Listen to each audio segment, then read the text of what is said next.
welcome to Supernatural Selection. I'm your host, Kevin the Bastard. With me this week is Mike the Skeptic. Mike, how you doing, buddy? I'm good, I guess. Okay. I'm not working any major issues. Awesome. And also, we have got Mr. David Davis. David, how are you doing this week? I own a puppet now. Oh, you said you were going to get a puppet. Tell me about the puppet. Tell me about your finger puppet. So the puppet isn't... it's going to need some work. Mm-hmm. It has a lot of long blonde hair. It's got like the Muppet style quality, like Sesame Street kind of thing. Okay. So I'm going to be able to modify it a little bit. Oh, that's cool. So is it it's not a string puppet, it's a wear on your hand puppet? Yeah, one thing that is missing, it is missing a rod for the hand. Like there was no rod attached to it, so I'm going to have to attach one. You can get that those, way I'll be able to actually. maybe do some... Yeah, I mean, it's I can just use like a freaking barbecue skewer or something like that. But no, like I just I want to do some stuff with a puppet, and it's a pretty good puppet base to work with. Okay. So yeah, that's cool. Man, Yep. Boy, how many people do I know now that are going to be dealing with puppets? That's crazy. Yeah. And I've got, Tom Servo, he's a puppet. So yeah. There you go. Awesome. There Mike, you go. You're puppetless. You need to fix that. And we're going to Dragon Con. Kevin, I have you. You're my puppet. Oh no. Well, just wash your hands first. Yeah. No, we're going to Dragon Con, which is in Atlanta, which has the what is it called again? The Center for Puppetry. Yeah, something like that. It's got some International Center for Puppetry or something like that. And there's like a huge puppet track at Dragon Con, so that's really I'm kind of interested. I want to see what kind of puppets they may have for sale there, and then come back with wasted money. Well, we could do an entire puppet episode of Supernatural Selection. We'd eventually. have to do like video then. Yeah, there's a puppetry museum and the Center for Puppetry Arts in Atlanta. That's so cool. Yeah, I'm excited. I love puppets, man. Puppets are great. I know. Same here. I really like puppets. It's the United States' largest organization dedicated to the art form of puppetry. Man, Hell there's yeah. going to be a fucking bronze statue of Jim Henson out front. Yeah. Because you don't get much bigger than Jim Henson in the world of puppetry. Yeah, and when you say puppets, Jim Henson's kind of like the guy. Yeah. I mean, yeah. And what's a Muppet? It's not a mop and it's not a puppet, but oh boy. I appreciate that reference. Yes, I'm glad you did. So, we are covering a really interesting topic this week. It is our first actual object that exists. We're doing it's pronounced Voynich, correct? The Voynich Manuscript. Which Oh, yes. Oh, no, go ahead. I was just going to say, I've been familiar with this thing for years, and I'm excited to be talking about it. And you, of course, have done your amazing research as usual. I appreciate that. Yeah, and it's going to be neat because this is what I hope is the first of many episodes about like artifacts and unexplained objects. Yeah, this is going to be great. Mike, you were going to say something? Not really. Okay, well, book nerds, get your seatbelts on. Mm-hmm. So, and then I believe we're also going to be posting the script to the episode when it goes up as well. So you'll be able to go through and see all you'll see the outline, you'll see all the little jokes put in and everything like that. So so what I'm thinking is that's kind of going to be our show notes from here on in. We'll have a link to our script, which has, links to stuff in there, and, you can get an idea of what kind of research goes in and what part of this is improv. Yeah, because believe it or not, a lot of this is researched. Yes, shockingly so. So, David, why don't you fire this thing up for us? Okay, all right. So let's go ahead and dive into this thing called the Voynich Manuscript. Yes. So, the Voynich Manuscript, in the most basic description I can muster, is a 15th century tome filled with trippy, surrealistic imagery and presented in what appears to be a wholly original language. Now, there are some people who argue against this, but enough language experts have actually looked at it that it shows all signs of real language, and I'm willing to believe that. Yeah, we're going to look at the complicated history of analysis regarding this manuscript because, like, a lot of very, very intelligent people have been, like, coming at this thing from all sorts of different angles, and we still have no idea what the hell it is. That's very true. We're still no closer to knowing what this thing is written in. Right.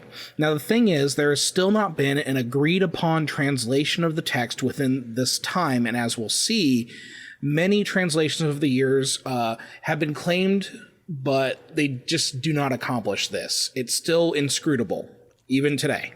Now, I don't know if you're going to bring this up, but did you know that a lot of people say it's Hebrew? And every time they say that, it's wrong. And again, it always comes back to the Jews.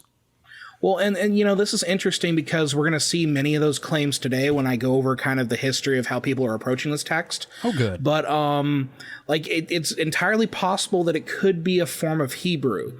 We'll talk about how someone had posited that theory in like 2020, and then 2 weeks later, someone came out and like, no, that's incorrect. Here's why. So yes, yeah, we have the latest update to this process of exploring this text was in August of 2021, actually. Holy so crap. We're pretty, yeah, people are still at this thing. Jesus, we're almost topical, right? Mm-hmm. Yeah, we're only a year away. Okay. So for my sources today, and yes, I have sources, they're going to range from a scan of the manuscript itself, which I have in the article or in the outline so you guys can click it and take a look at it. I believe I had you two gentlemen take a good look at it today as well. Which I've been through it a few times, so yes. Yeah. And then I'm also going to be using some articles that discuss the history and the attempts to crack the code of what the hell the book is. And I'm just going to kind of mention the sources as we go. Now, before we go into this, Mike, what have you known about this thing? So I know it exists. Mm-hmm. Yes, we've covered that. I know it's a mysterious book. I don't rightly remember like what era it's from, but I do know it was like, you know, nobody really knows anything about its origins, who wrote it, what language it's in, what it's describing, what it's even about. I mean, there's pictures in it, but they don't really show anything known on this plane of reality. Well, and it's interesting because there's definitely elements like, you know, everybody talks about how alien the plants are, and to a degree there is an alien nature to them, but you'll also see in some sections of the books it's literally just different plant parts from different plants combined, right? Which is interesting. So, you know, regarding the manuscript, here is what we know pretty conclusively, thanks to codicologists. That is a really big word for book nerds. Mm-hmm. Yep, people who study ancient books, I believe. So, based on the archival notes at Yale's Beneke Rare Book and Manuscript Library, the Voynich Manuscript, sometimes known as the Cipher Manuscript, likely originated in Central Europe. Okay.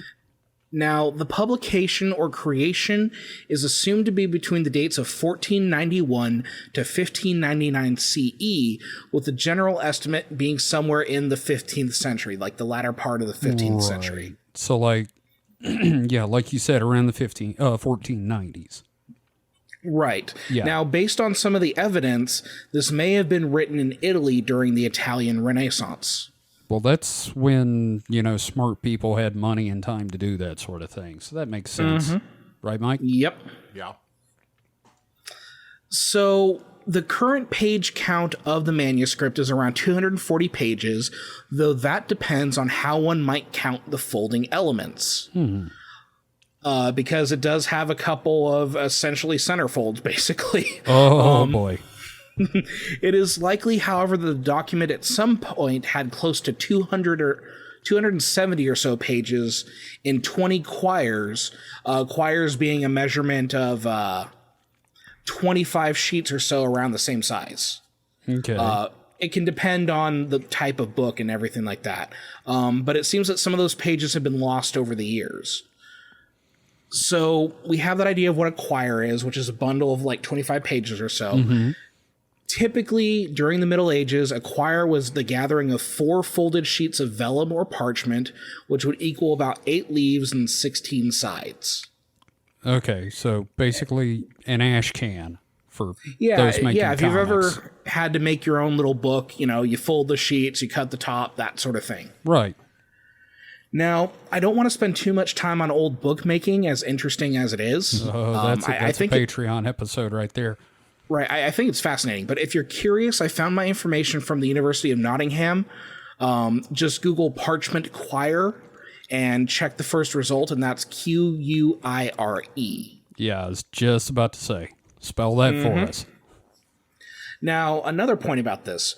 Codicologists know about the estimated 270 pages due to the numbering within the text and the gaps in the established numbering system on the right-hand pages. So this thing does have pagination.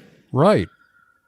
And so there are these suggestions that, at least in a few points in its history, the book may have been reordered, as in the book may have been unstitched and had pages moved around. Goddamn Council of Nicaea can't leave anything alone. Council of Nicaea ain't nothing to fuck with. So we're not necessarily dealing with a great deal of accuracy regarding the book's true nature due to centuries of potential editing. For example, there are some cases of images being touched up, like with the darkening of some fading illustrations. Okay, Mike, I want you to imagine something about this, all right? It's talking about being touched up. Now imagine the lady that did Monkey Jesus got a hold of this. Being felt up. Yes. I love that painting. I swear. Oh, Monkey Jesus. All praise our Lord and Savior, the Monkey Jesus. Now, I could go on about the book's physical characteristics because there's been exhaustive studies about it. Yeah. As much as I'd like to, that would take up too much time, so here are some highlights about some of these physical characteristics. First, some parts of the manuscript were radiocarbon dated at the University of Arizona in 2009, indicating a date in the early half of the 15th century. Right. Mike, what can you tell us about radiocarbon dating? Okay, so I read the Wikipedia article. I mean, I generally knew what it was, but the specifics. So, as it obviously sounds, it is using the radioactive isotope of carbon-14, to determine the date of something. Now, it only pertains to organic things, plants or animals, because what it is cosmic rays when they hit our atmosphere, they turn a small percentage of the carbon dioxide in the atmosphere to carbon-14. And that is taken in by plants and animals. And as a plant or animal is alive, it has pretty much the same amount of carbon-14 in it as the atmosphere. But once it dies, it stops all intake of carbon-14. Right. And since it's a radioactive particle, it starts to decay. And they use the half-life of the carbon-14 and in relation to the overall amount of carbon to determine the age, since everything radioactive decays at a known rate. The problems do come in, though, because there are variations, like the amount of carbon in the carbon-14 in the atmosphere isn't always the same. So, in fact, in the modern age, industrialization and the burning of fossil fuels has put a lot more unradioactive carbon into the atmosphere. So, obviously, something with lower amounts of carbon-14 looks older. Well, plants and animals today, if you just used a broad set for everything, would look older based on the carbon-14 because we have less carbon-14 in us. Interesting. But also, due to nuclear testing, that also puts spikes of carbon-14. So they have to so they've had to recalibrate as it goes. But so when they first started, they used things of known age, which were mostly in Egypt, Egyptian things. But they started to see some variations because at first everything lined up, but then things started not lining up. And so they're like, well, which was real, which the, chronologically dated Egyptian artifacts or the radiocarbon. So they started using tree rings, since we can get up to I think it said 15,000 years of data from that. And so they were able to model, how much carbon was in the atmosphere in certain eras and use that as the template to say, when something was, when they radiocarbon date something. So they can take that into account while... Exactly. Okay, so it's like, okay, well, during this period, there was this much in the atmosphere, so we have to adjust our estimates. Yeah. And so it is, the half-life of carbon is 5,730 years, plus or minus 40 years. So that gives us an approximate useful time of 50,000 years.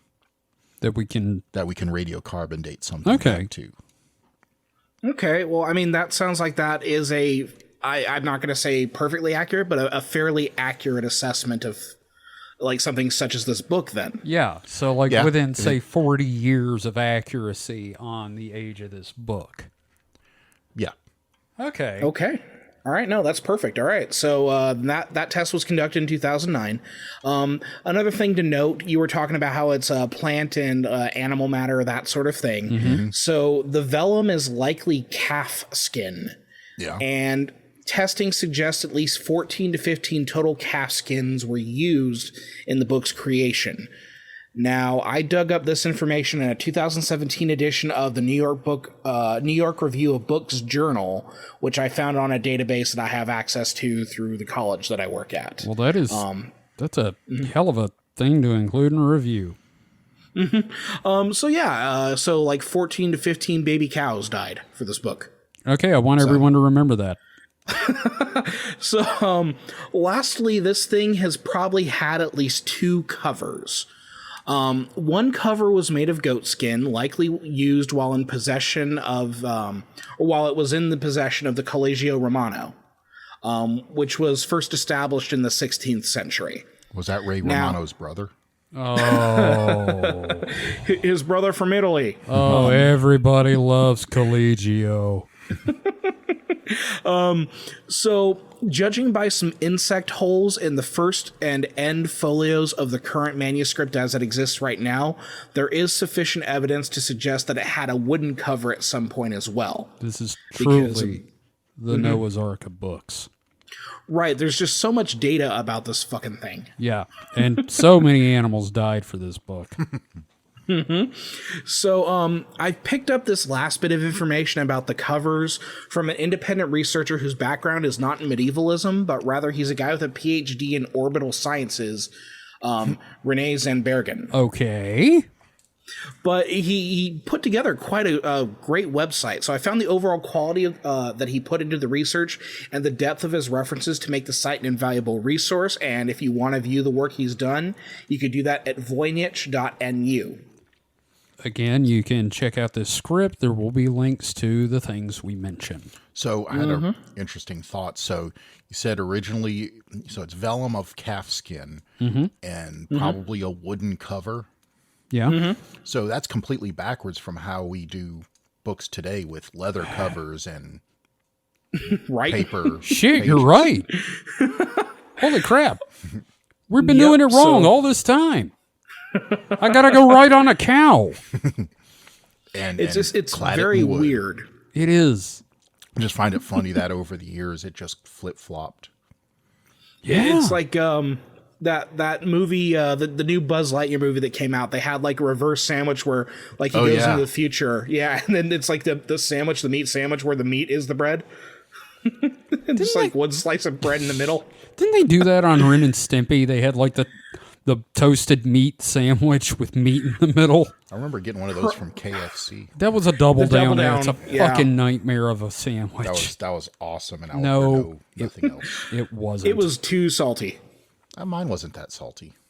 I mean, I don't think they liked you, David. I think they added the special sauce. it was basically chicken cordon bleu, but in a sandwich form. Yeah, the most More like redneck chicken cordon version. bleu. Ah, nice. Okay, so I want to take a moment here to discuss something that I'm finding very interesting. We've covered many characteristics, and we've seen like tested and observed characteristics of a physical object, and this is like one of the few times we've had any of this in our topics. Right. This is one of the most verifiable mysteries we've covered with a greater volume of evidence, and that's because it's an actual fucking object that fucking exists. I know. It's like, I don't know. It's so weird to like talk about something that's actually there that didn't destroy a bridge. Exactly. And, you know, and there are other objects out there, so I'm hoping we'll be able to do some more of these. Like, for example, I know that I have one that I'm interested in, but can you guys think of any, like, objects that you want to cover? Sorry, go ahead, Mike. What were you going to say? I was going to say the Acathmethyr device. Yeah, that's what I was going to say. Okay, that or the Dropa stones. Yeah, I was thinking of that column in India. Ooh, the one made of Pakistan. iron. Yeah, No, it's the in iron India, that, yeah. like, does not rust at all. Yeah, it's like 2,000, 3,000 years old, and it's never rusted, and it's like intricately carved and made of one piece. Yeah, so, you know, I Yeah. think there's potential for a lot of these, but, like, it's interesting, like, of all the things that we have covered and that we are going to cover, like, this thing is a thing that actually exists. Yeah, you like, could. you can. Sorry, go ahead, I Mike. thought of another one, but What's that? up until this year, the Georgia Guidestones. Oh, shit. You know, we could still talk about it. memoriam. Yeah. But they don't exist anymore. Yeah, I know, but they did. But the thing, yeah, no, So you say. the Voynich, I keep saying Voynich in my head, but it's Voynich manuscript is real. You can go out there and lick it. Oh, I probably don't know good if you could security. do that, because I've had to go to special collections at a library, and they will, like, eyeball you if you open up your mouth near something that's rare and old. So, Close your mouth. Probably have to wear like gloves and a bodysuit. Yeah. I'll put a condom on my tongue. Wait, one of the colleges I went to had a massive collection of, like, old sci-fi collected from, like, the 1920s. And in order to see a couple of the volumes of stuff they had there, I actually had to go in there and, like, wear gloves and shit. yeah. Oh, man, you must have felt like a Dan Brown character. It was really nice, but it was like an old issue, or it was like an old collection of, like, amazing tales or whatever. Just like, Oh, man. oh, God, that's awesome. yeah. So yeah, like, I think we have enough about, like, the fact that, like, okay, we can all agree that this is a thing that exists. Yeah. There's too much information at this point to. There's to too many argue, pictures no, and it's a lie. scans and yeah. No, it's you know, the moon. According to the hologram theory of God damn it! Shit. nothing really exists. God damn it. Look, I didn't know we had Clark over there. Nah, Clark is like a firm believer in that we're in the simulation. well, this is I'm talking about just the hologram, Oh, right. Yeah. the multi-dimension representing as 3-dimension. Yeah, no, I hate that theory. Let's move on. Yeah, it does melt your brain. Yeah, I'm not drinking, so All right, that's fair. Let's go ahead and start moving into, like, theories and such. Yeah. Now, in that regard, I include the content on, what is actually in the book, because with so much of this book being a mystery, the things seen on the page are subject to interpretation. Mm-hmm. Now, I quote the Benneke Library of Yale's overview of the content here. So from here on, I'm direct quoting for a little bit. All right. All right. Based on the subject matter of the drawings, the contents of the manuscript fall into 6 sections. 1. Botanicals containing drawings of 113 unidentified plant species. I'm going to butt in here because looking through them, most of them look like marijuana. I wasn't going to say anything, but yeah. Well, and I have a theory about that. So Yes, we'll get I'm to that sure towards you the end. do. Yep. 2. Astronomical and astrological drawings, including astral charts with radiating circles, suns, and moons, Zodiac symbols such as fish for Pisces, a bull for Taurus, and an archer for Sagittarius. Nude females emerging from pipes or chimneys, and courtly figures. Mike, are there a lot of nude ladies in space? I haven't gotten to that part yet, so But He's furiously flipping through the virtual version. click. so let me just ask you though, in space, Yeah. as a fan of science, a lot of naked chicks up there? Well, I mean, everyone's naked under their clothes. Well, So sure. and we are in space, just on a planet. Man, I mean, Sounds like some of those archival Strange Tales books that I was looking at. but Yeah. as far as cosmological nude figures, no, there's not many. well, that sucks. Maybe the James West Space Telescope will find us some, but none so far. We found Finds a galactic hot spring. Yeah. We found an entire section of space that's just filled, packed to the brim with naked women. Just, nude beach goddesses out there. Imagine how much money the space program would get. Oh my Found God. that. Yeah. Yeah, God, it was like 10-year-olds. Congress would be there in a heartbeat. Oh. Oh, Yep. I just got us killed. Sorry, we gotta We're going to get Arkansas. Arkansas. That's the term I was looking for. Yep.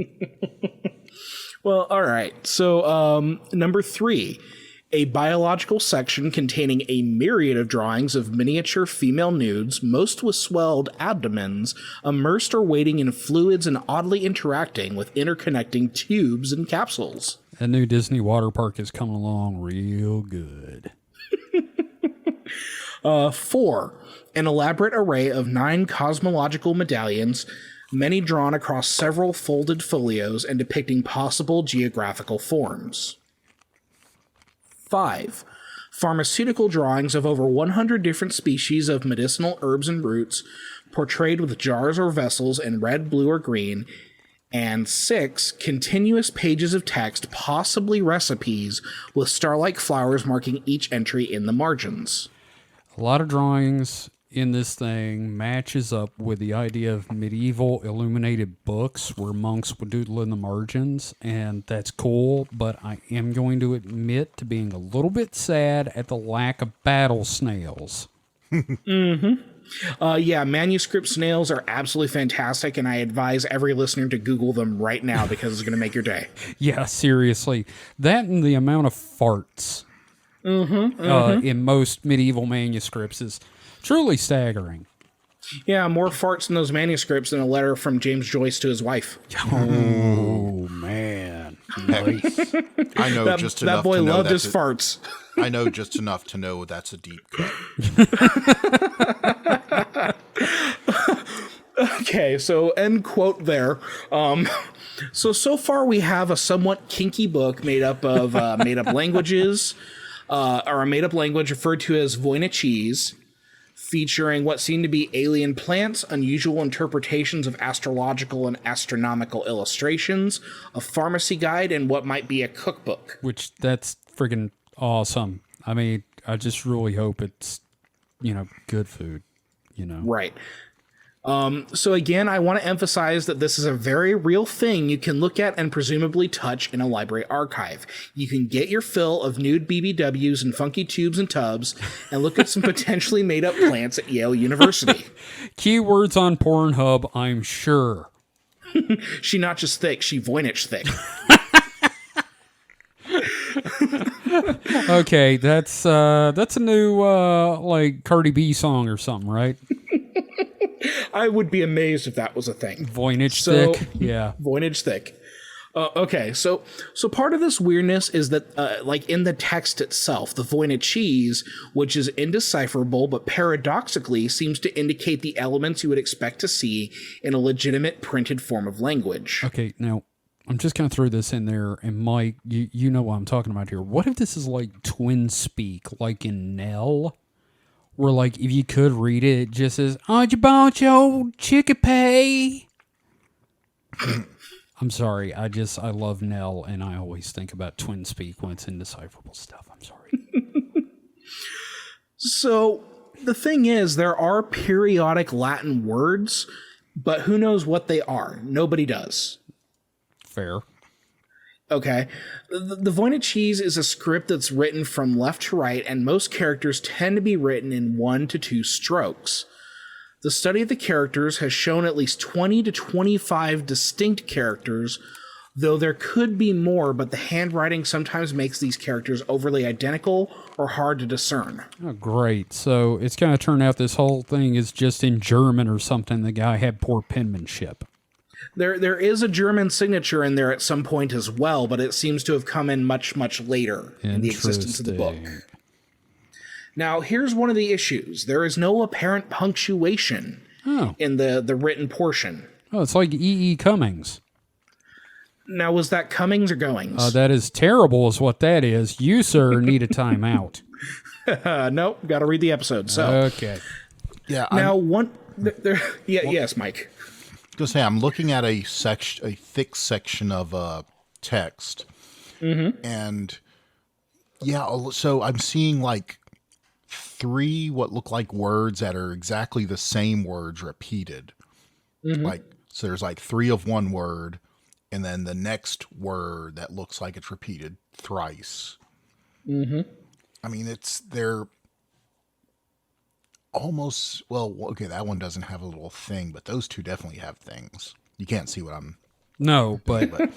but yeah, no, there seems to be a lot of repetition of But, words. depending on written language, there is like a lot of repetition in certain letter forms as well. And it could just be him talking about the naked ladies going, they're hot, hot, hot. Yeah, but this would be hot, hot, hot, there. I don't know. Maybe. I don't know. Your guess is as good as everybody else's because everybody else who's tried this thing has not fucking figured it out. It's true. I mean, okay, so there are naked ladies on this page. See? Paradox. I wasn't lying to you. There was nudity. and they're not hot, though, is the problem. Yeah, well, they were to him because he drew them. So there's a naked lady under like an umbrella of water. There's a naked lady holding a vagina plant. There's a naked lady standing on a wave. Okay. And there's a naked lady falling into a cone wave. Well, we did say it's a lot of women in fluids. Tubes and tubs. Tubes and tubs. He liked his ladies kind of thick, too. Well, he said Voynich thick. Voynich thick. But with like weirdly lumpy arms. Oh, we're going to talk more about the nude ladies. Don't worry, my friend. Oh, yes. Don't worry, my friend. We'll come back to this. Now, regarding like the characters, the fact that they take up about 2 strokes, which is about average for a character in someone's handwriting, that there's probably 20 to 26 characters and that sort of thing.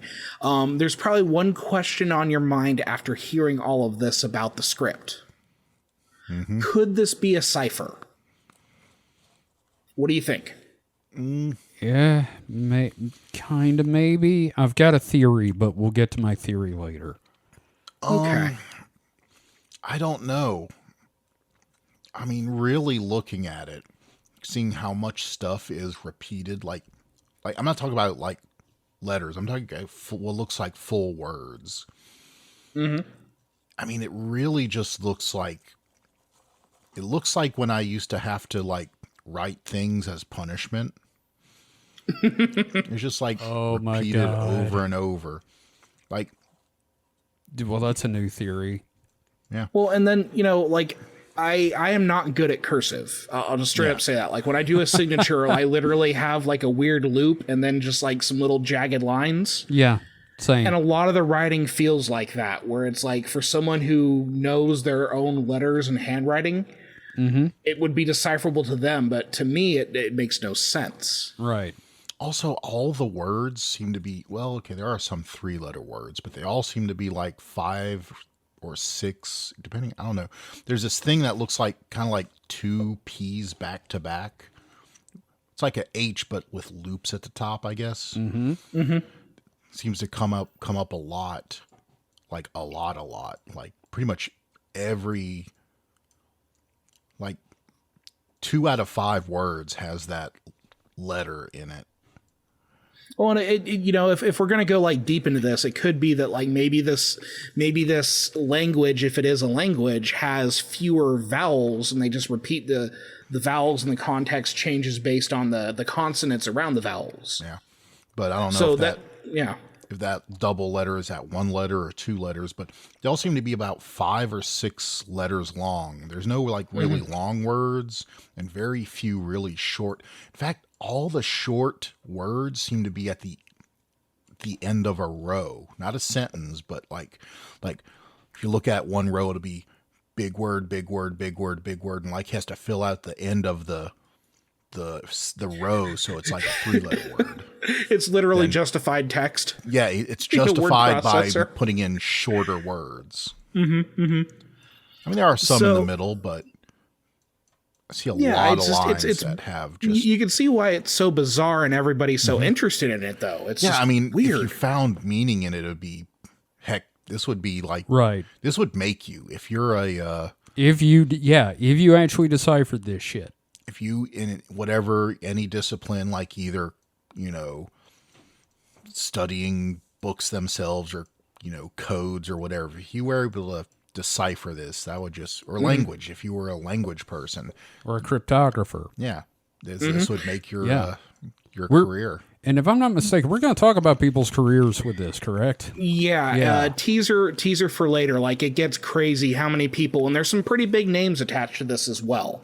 Some very foundational people in the world of cryptograms and cryptography and that sort of thing. You're right. So, doesn't surprise me. Now, I'm just going to say one thing about the ladies' drawings before we actually move on. And I apologize for interrupting. I just want to say that all the drawings of ladies, when you do look at them, it looks like your octogenarian grandfather was horny. And he had no drawing talent. The only woman he knew was his wife. So it's just grandma. Just all grandma in bathtubs. So you looked at the nursing home shower. Oh, you owe me rum for that, my friend. All right. So, the question, could this be a cipher? The evidence suggests probably not. Again, this is going nips. No. Right. Again, this is going nips deep into a field I have no experience with. Still, based on the evidence from the experts, there are no signs of errors or corrections within the writing, nor are there any unusual spacings present that indicate the act of enciphering. David? Have you ever done a cipher? Yes, Kevin. Please don't say nips. You know what? This is my vengeance for pee-pee from last time. Okay, that's fair. The pee-pee in the down there. Okay. Yes, exactly. But yeah, like, have you ever tried to do a cipher? Like, handwrite one? Yeah, I've fucked them up real bad. Mm-hmm. Mike, have you? A bit. Okay.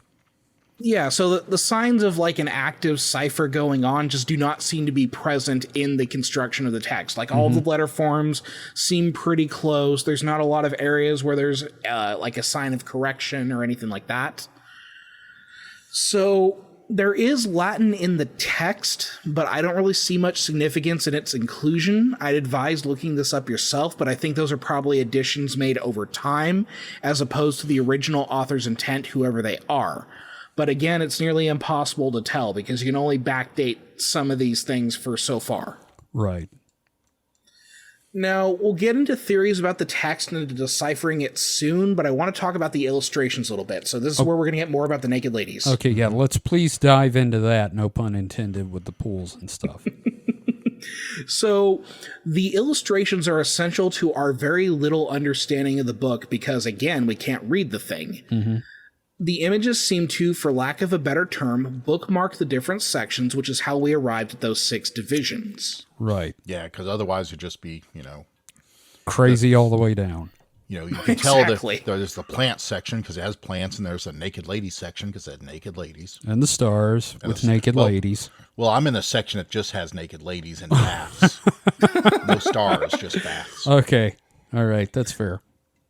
So, I did outline the 6 sections. I want to go into a little more depth here, but I'm going to be pulling from a German archival website regarding the illustrations here called the VIB, or the Voynich Information Browser.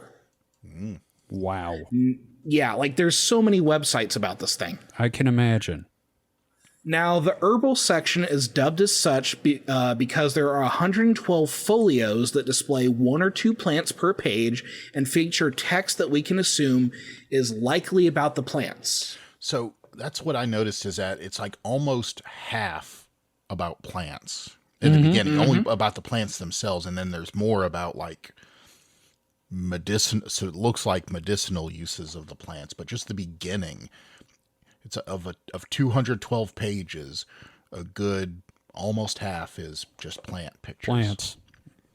Right. And again, we generally do not recognize these plants, nor can we read the descriptions if that is indeed what is written on each page. The best theory we have is that they are like contemporaneous herbals of the time, akin to what Nostradamus may have used in his journeys around Italy. If we recall our exploration of Nostradamus. Yes, him wandering around as a hedge doctor. So for more information about that, listen to our Nostradamus duology released a few months ago. I predict that they will. Ho ho ho. Yes, indeed.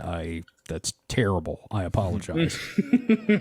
Now, the second section comprises 21 folios and features circular illustrations with astronomical and astrological symbols referred to as the astronomical section. Some of these are identifiable, but some of these seem a little off. You know, this is really kind of starting to sound like if I wrote a book about stuff I didn't know a goddamn thing about.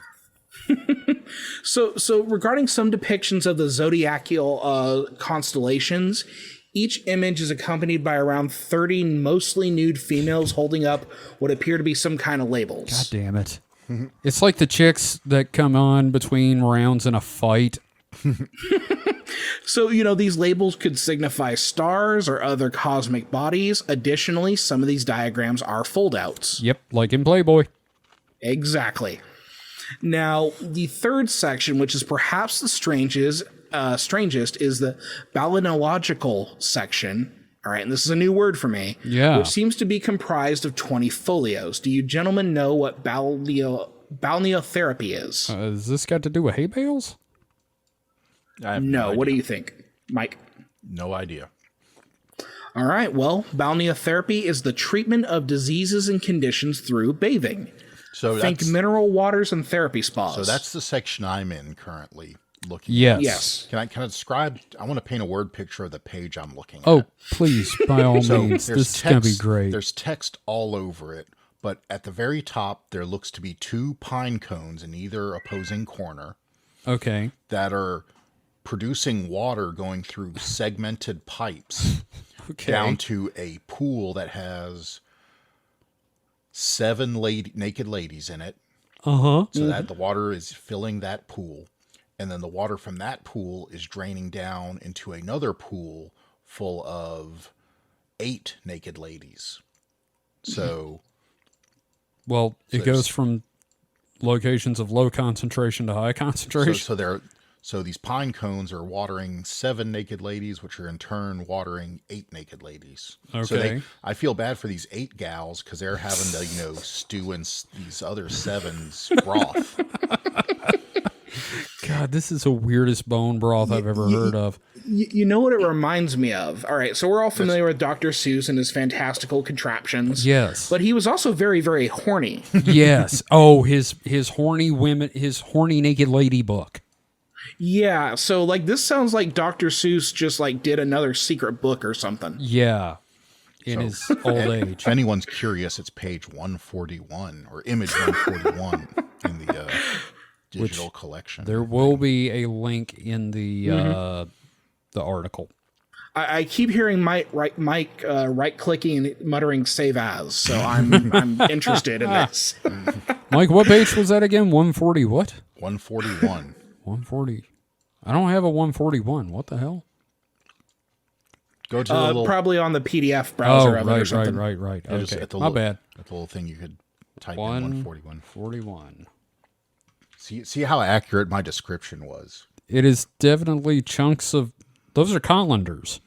They look like pine cones to me. No, the pine cones are pissing into colanders. No, well, yeah, they look kind. I described them as segmented pipes.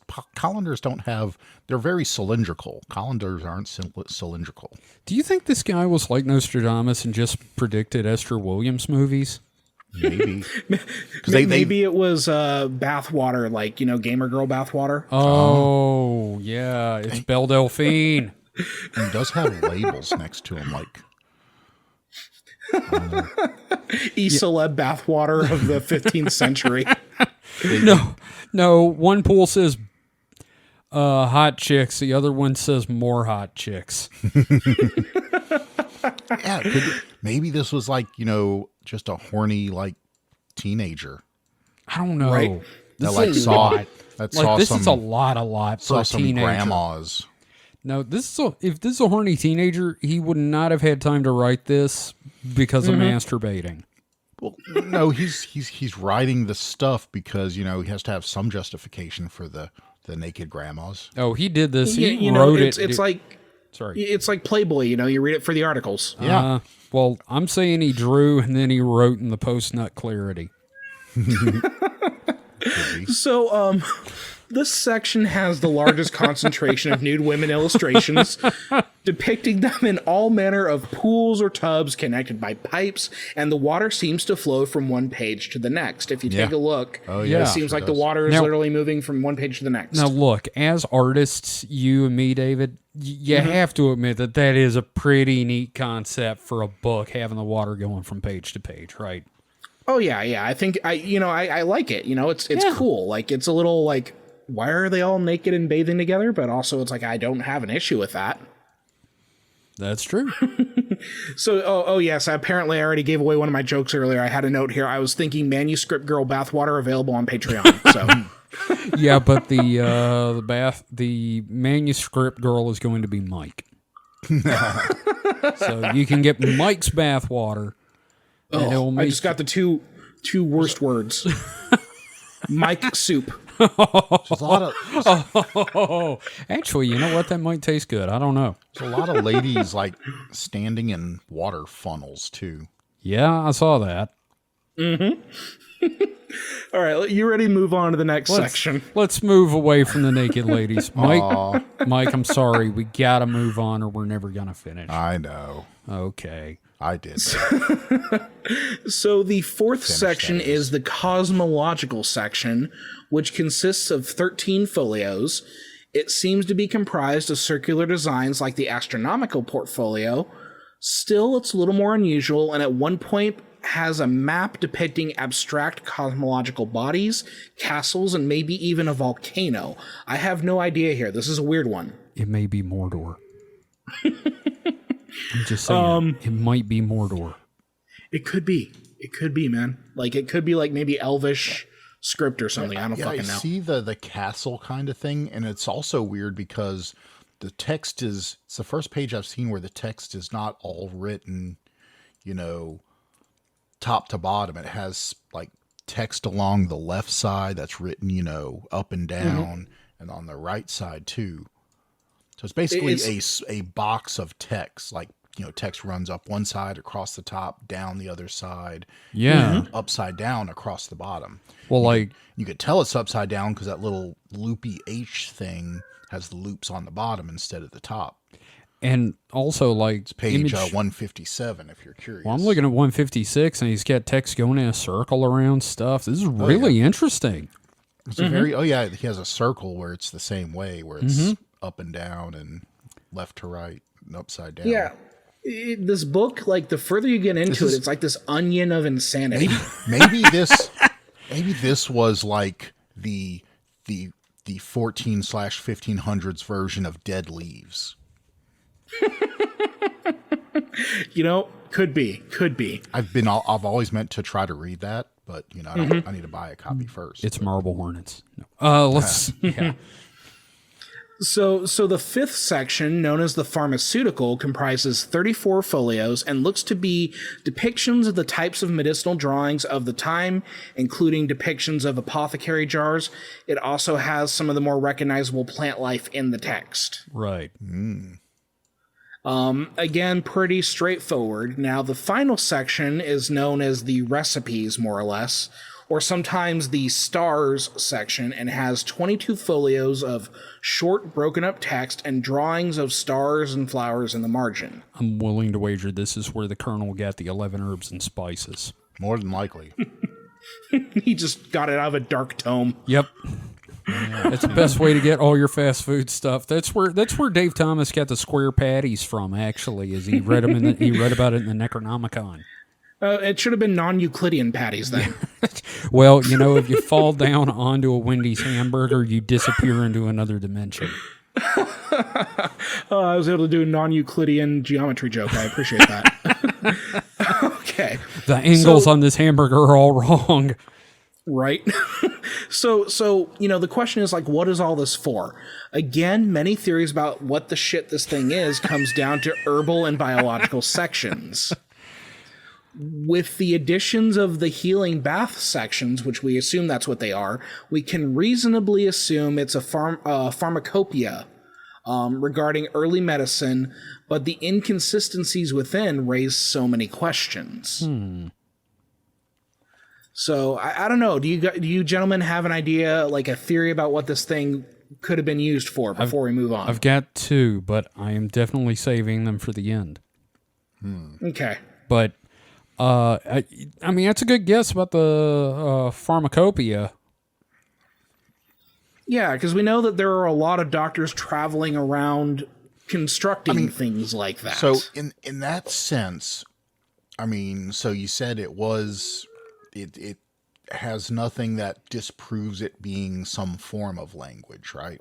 Yeah, so far. Right.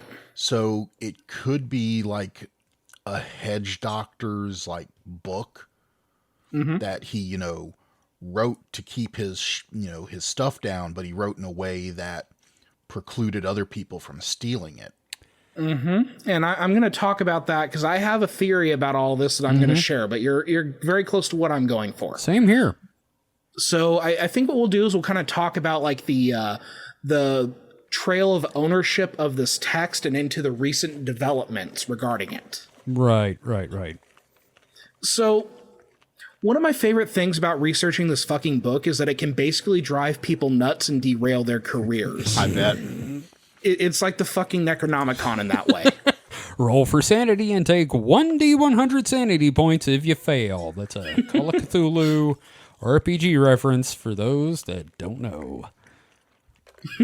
So I'm gonna quote a segment from an article about the manuscript posted on undark.org. Can I just say that may be the best URL I've ever heard?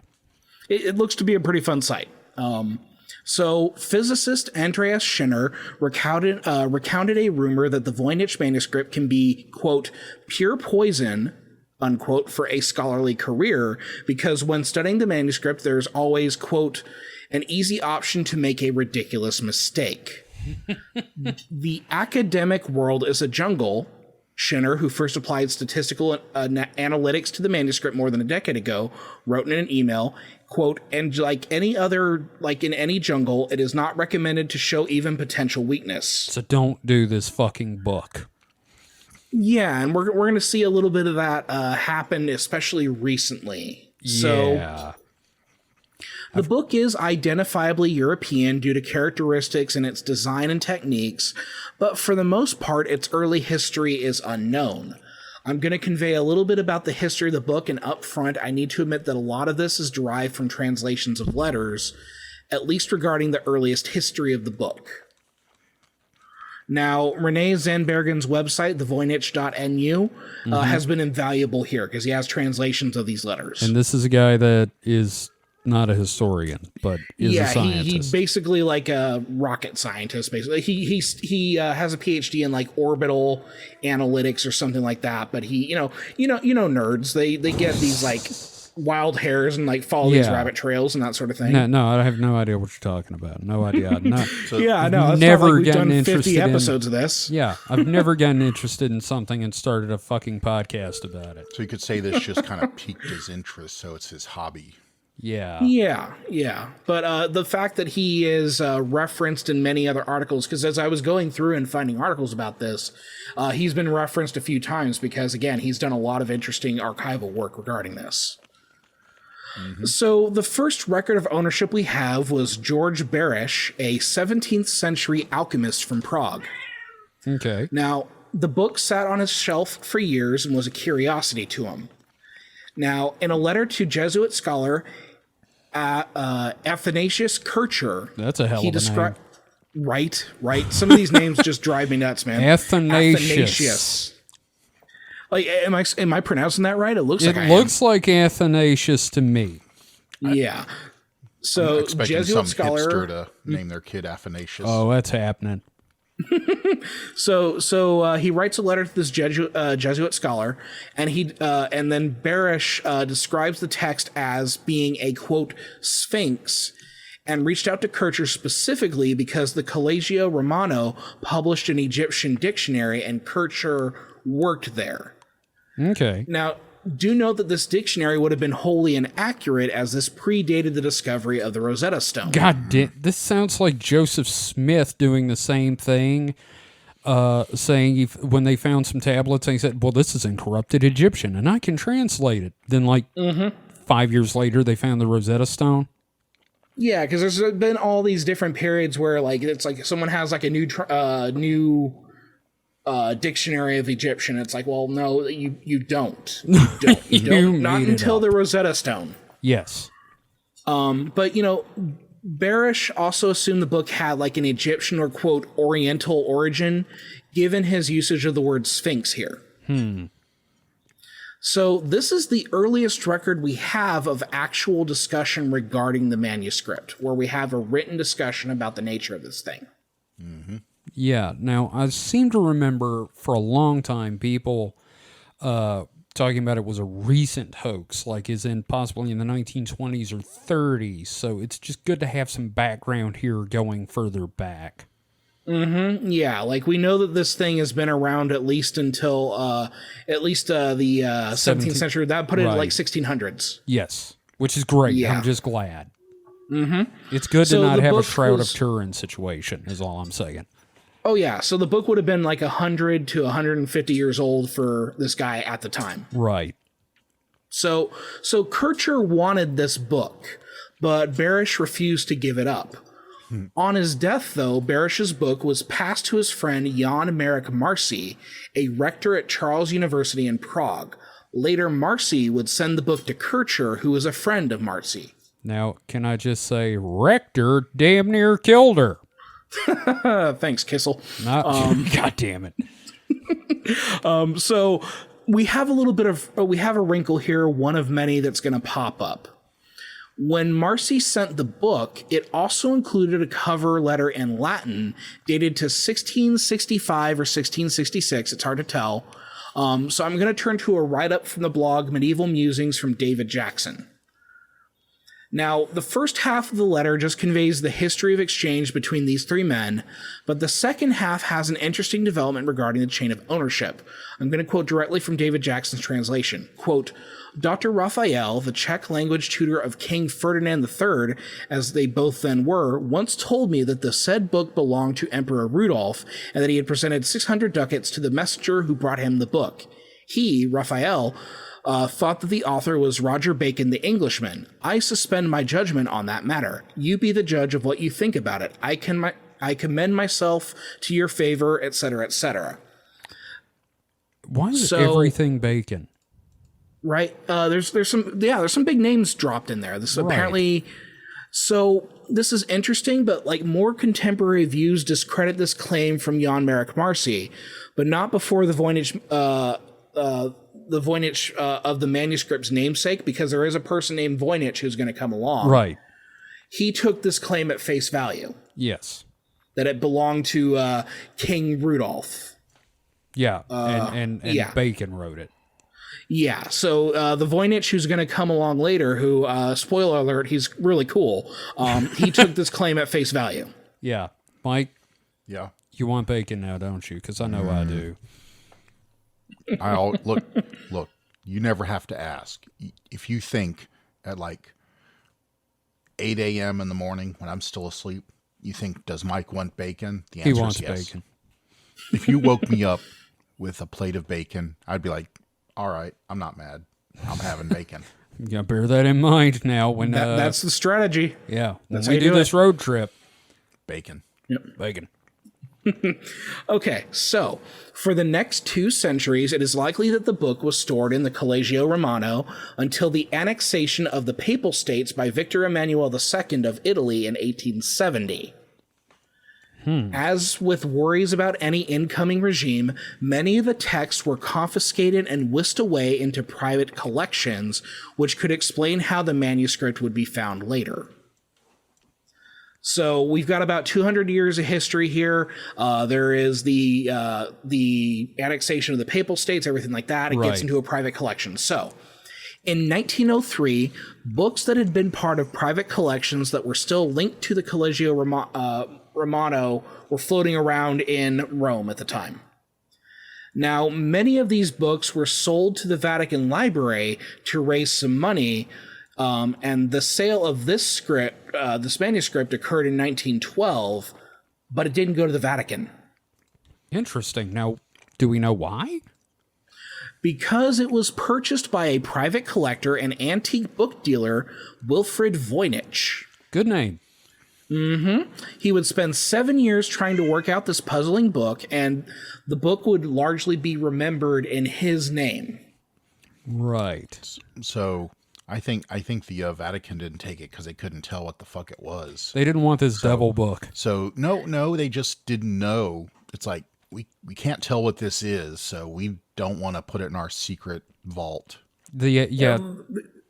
Next to the time machine. Well, we don't want it next to the chronovisor. We don't want Archbishop Zipnak to read it and get weird ideas because it could be his language. Oh, Archbishop Zipnak. Yep. So we're not going to have time to cover Wilfrid in detail, but he was born on October 31st, 1865, in New York, and was an antiquarian, bibliophile, Polish revolutionary, and my new hero. Like, born on Halloween, Polish revolutionary, antiquarian, bibliophile, that's great. Yeah, this sounds like a pulp book. Yeah, I would suggest looking him up. His Wikipedia entry paints a very exciting life. He seems like a very cool guy. Now, I think we should do a Patreon episode about him at some point. I was just about to say we have got to do a Patreon episode about this guy. This sounds like a lot of fun. And it's interesting because he has some connections to some other important figures. If you say Aleister Crowley. Yeah, a little bit in the sense that he's like connected to all these like weird different studies. So Okay. when he died in 1930, his widow, Ethel, author of The Gadfly, What, and really? daughter of mathematician George Boole. Wait, like as in the term Boolean. Yes, What the fuck? she took possession of the manuscript. Now, it changes hands a couple more times, but would ultimately end up at Yale University as a donation in 1969. 69. Yeah. Nice. So, as far as theories go about the text, there have always been accusations of it being a hoax. Right, as it would. Right. Still, most dating seems to lend support to this thing being the real deal, with periodic additions, but likely originating in the 15th century. So, again, extremely undecipherable, with suggestions ranging from it being a constructed language, or a cipher, or shorthand. I was thinking that. Some even posit that the thing is a practical joke or the creation of a madman. I don't. Okay, I was about to say I don't know that a madman would have the sort of gumption to write this whole thing, and I realized, yeah, they fucking would. Yeah, Right. I would say it's definitely a long way to go for a lame joke. Yeah, definitely. I don't. Joke. Yeah. So, still in our final segment here, we're going to talk about how all this shit keeps getting disproven and nobody can solve this fucker.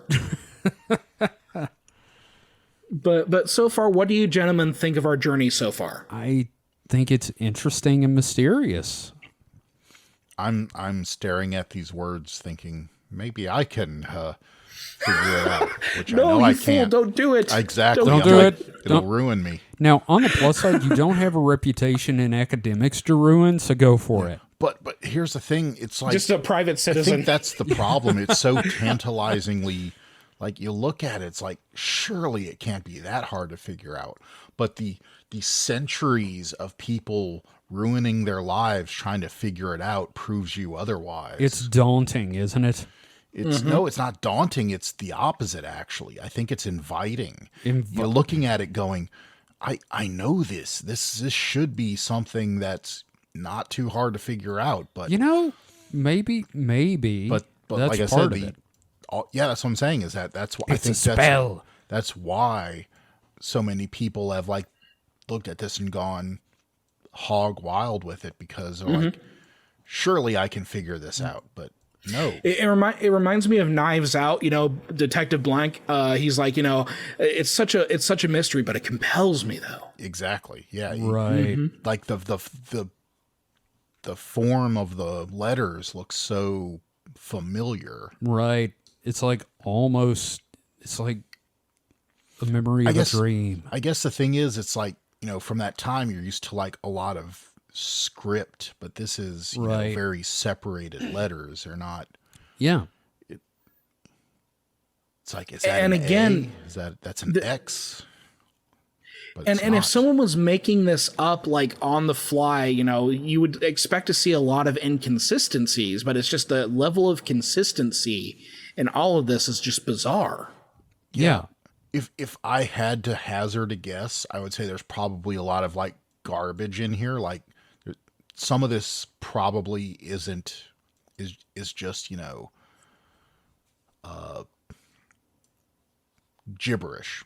Like and whoever wrote it would know that to ignore those parts for somehow, but some of it's probably real.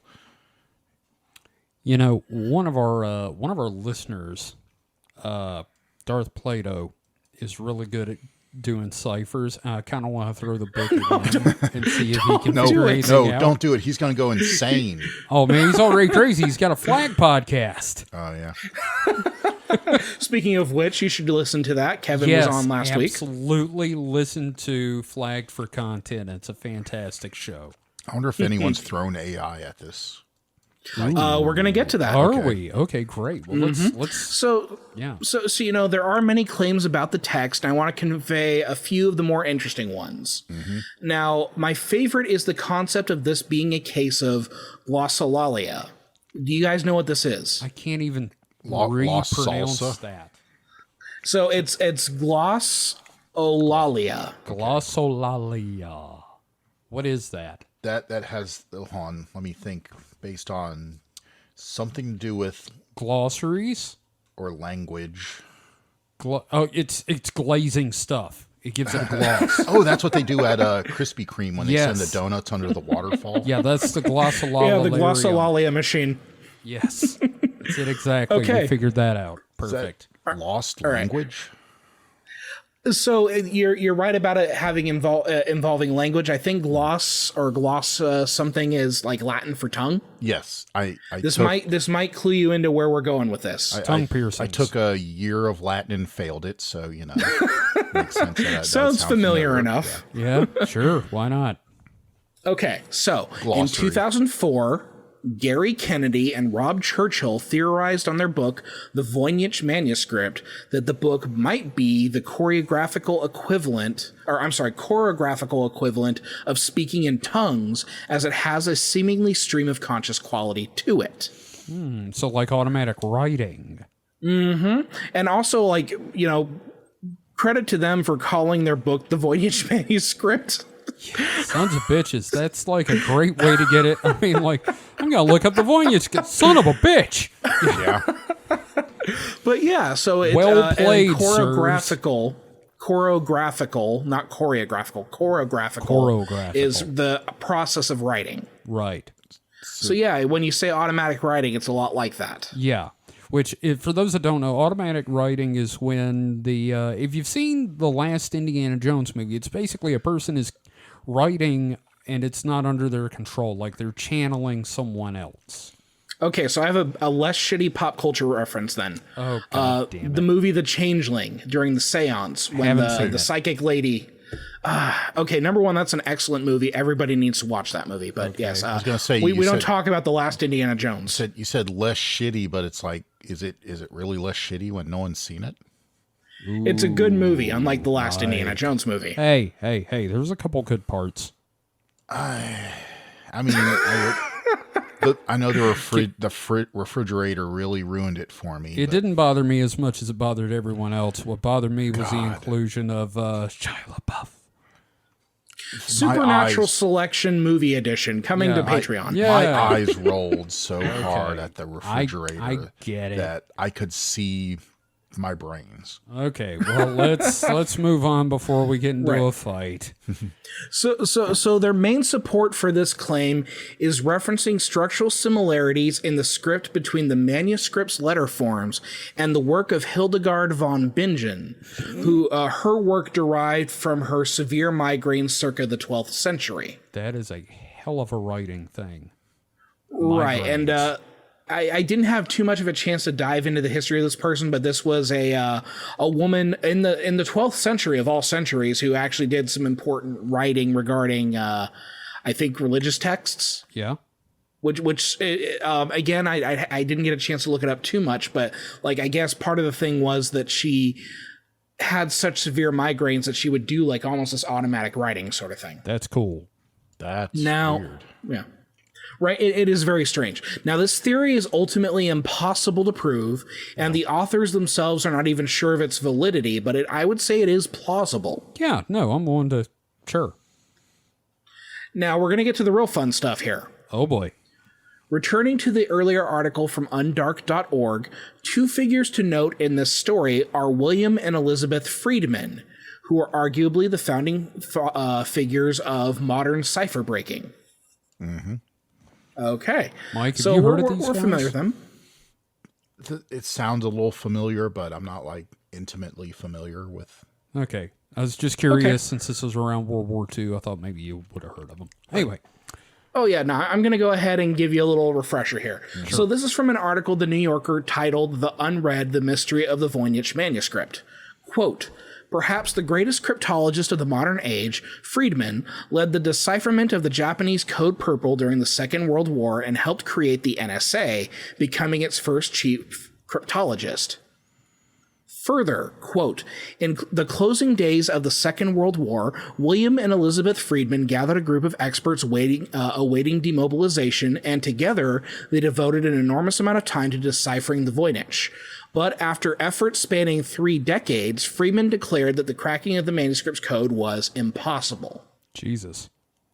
So these are the people who cracked ciphers in World War II, and they could not crack the Voynich manuscript. That's... goddamn. I mean... Right? And all it took was a book written by a guy that may have had a stroke. Right? Well, and it's amazing because these are all these geniuses who crack all these codes during the Second World War, just sitting around waiting to go home, and they're like, "Oh, we'll take it on as a project," and then boom, 30 years later, no, we give up. Well, so code breaking relies a lot on, just like with the Rosetta Stone, we could not crack the Egyptian language, written language, until we had it in 2 other languages. Yeah. So and the same thing with the Nazi codes. Mm-hmm. You need a Rosetta Stone. You need a common thing, and I can't think of any instances where a code has been broken just through brute force, through no information that led to a clue. I mean, so I'm sure in very simple ciphers it's possible. But what you're saying essentially is, for this, not enough data. I'm saying that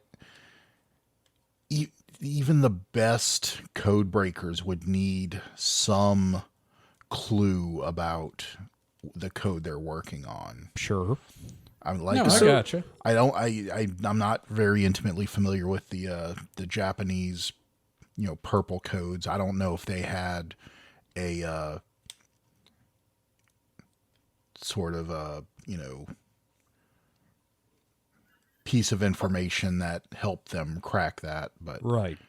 Right, and that's why, like, if you ever try to decipher something, like you're given like a cipher for fun, you have to have some sort of key letter or key reference to work Right. with. Like a one-time pad, like with number stations.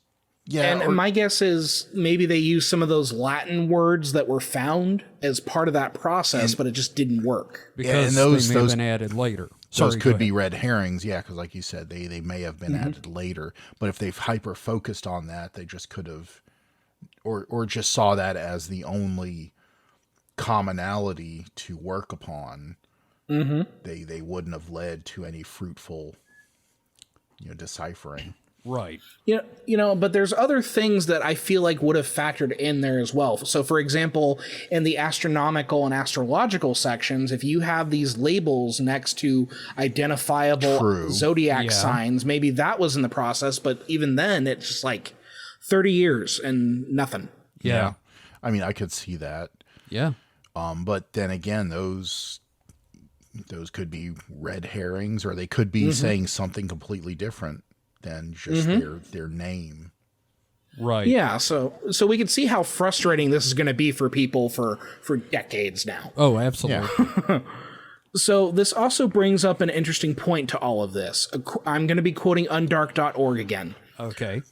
Quote, during World War I, the freedmens had to perform their calculations by hand, but in the following decades, IBM's punch card tabulating machines made the process much faster. Working with the National Security Agency when it was formed in the 1950s, William and other codebreakers pursued an interest in the medieval manuscript.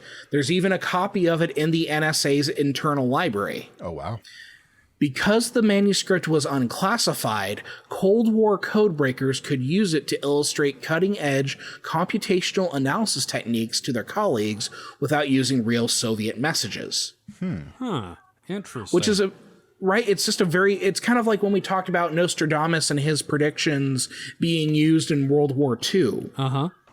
And how it led to different like developments. It's weird how useful this book became, even though we have no clue what the fuck it's talking about. Right.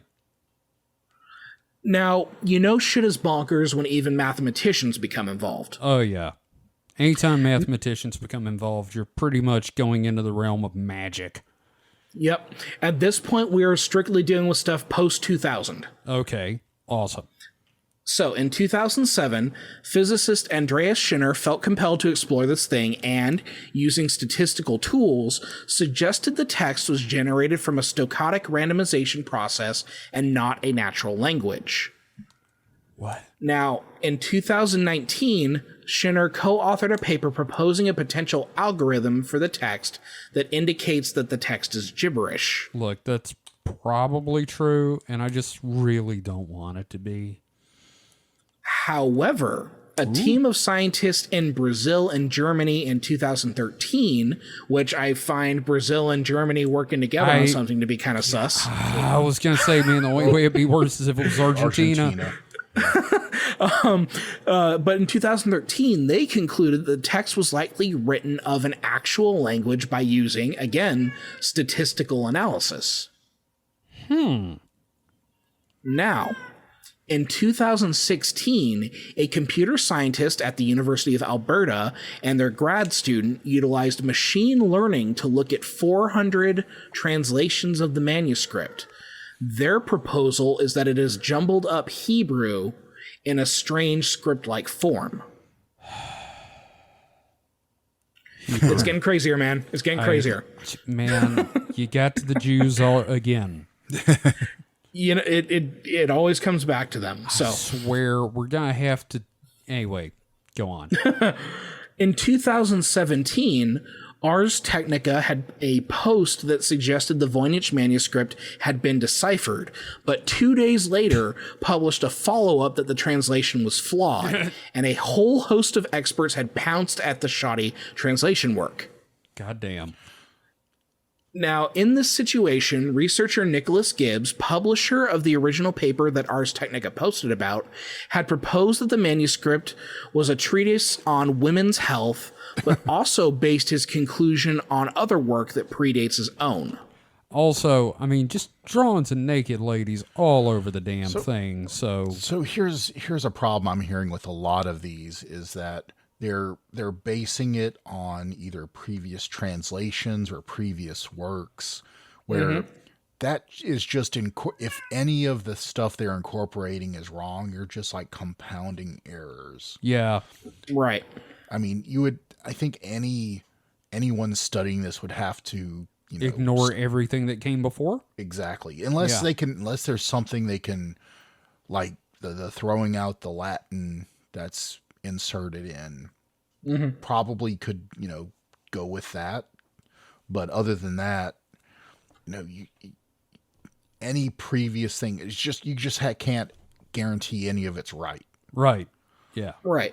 Well, and here's the other thing about Nicholas Gibbs. He is also a television screenwriter. Oh, God damn it. And my guess is he was working on some sort of History Channel pseudoscience show. Probably. Like ancient bullshit on history. If I was going to do something like this, something about this, I would basically take, how many letters do you say there are in this? 25 or 26, 25. right? 20 to 25. So, okay, that does, because there are penmanship problems. Is this how it's written? Is this one letter or another letter? But so even at 26 letters, you could one for one substitute, our regular alphabet and probably set a machine to try to like figure it out. Basically, take each instance of a letter and turn it into one of our regular letters. Right. Well, it's kind of like how sometimes they'll take like runes, like Viking runes, and like Tyr for T, for example. Right. Yeah. So, but to make it easier for a machine to process, because trying to OCR this, you would get nowhere. But just, and you could even do different data sets. You can do one for like where what you think is the same letter is that, and do it also one for where these are different it's letters. Not, yeah. And then just have that try to crunch it. Right. And at least look for, patterns and, against known languages, known syntax, known, like you said, there's no punctuation, but just try to find any commonalities. Right. And I'm no language expert, so that's just my off the cuff, supposition. Right, and I think you're right on with a lot of this, because it seems to be like what a lot of people are doing as well. Yeah. But also like if you have 400 translations, it wouldn't hurt to see like if there are any commonalities between them. Yeah. Like if there are recognizable patterns or forms. One of the ones you mentioned, they said they looked at 400 translations, and the best they came up with was jumbled up Hebrew, to quote you, which I don't know. Right. So in 2020, a Turkish engineer and his son theorized the script based on their analysis is a phonetic transcription of medieval Turkish. That sounds a little biased.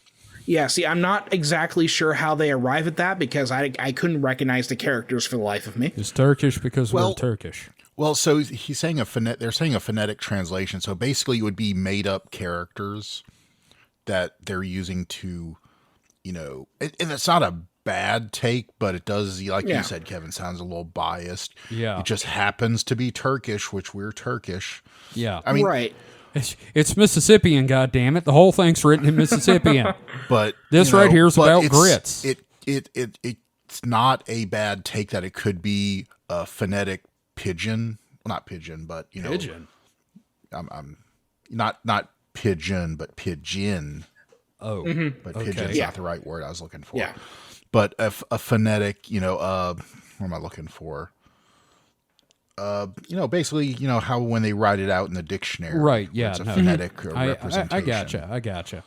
Or like me, when I do my roll sheet for my class, I have to put some of the names phonetically. So it's like, okay, 3 E's to get the long E sound here. Yeah. Oh, so I mean, it's not a bad take, but No, it's a questionable wrong take. questionable. but I haven't seen a whole lot of support for it, and I've Yeah. not seen a lot of updates regarding it. Exactly. Right.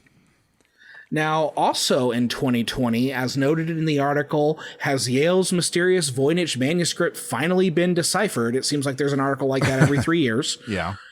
A German Egyptologist named Rainer Hannig suggested that the script is a form of Hebrew.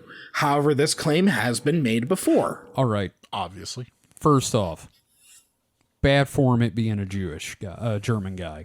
A German guy identifying Hebrew. I just don't like where that's going. Secondly, can we, as anomalists and researchers, just stop with the Jews for one conspiracy? That's all I'm asking. I would not discount the Hebrew thing You know who said Right. it's not Hebrew? because The Hebrews. well, so the thing is, it was I mean, if this was if we're talking about like a hedge doctor or something, what if it was a Jewish hedge doctor that was using a Jewish, using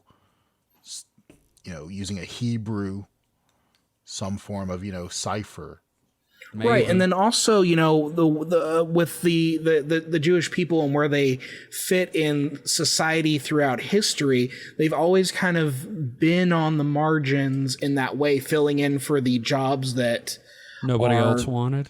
Yeah, so like the idea of it Sounds coming familiar. to so the idea of it coming back to like Hebrew and the Jewish people, it's not that far-fetched, but also like every time someone suggests that it's Hebrew, it's like, well, probably not based on this discovery. I'm also just tired of it always has to come back to that.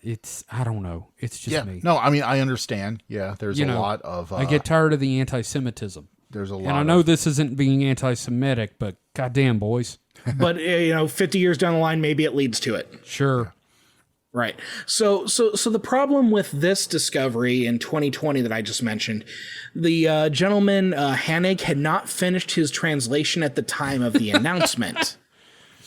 A couple of weeks later, an Israeli crypto expert named Moshe Rubin published a rebuke expressing skepticism of the theory, and I have an excellent breakdown of Rubin's issues in a post from scienceblogs.de. Again, you can find that in the document. And David, this kind of stuff must drive you nuts as a teacher.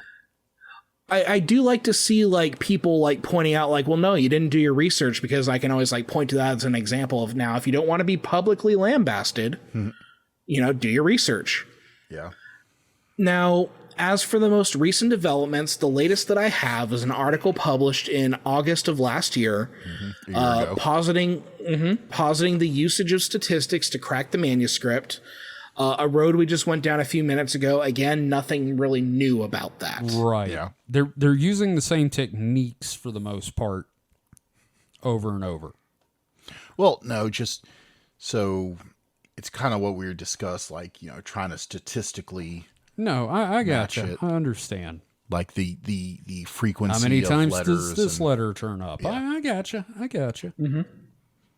So we've kind of arrived to the end of our journey with the history and the theories and that sort of thing. But like, again, I just want to, what do you guys think this thing is?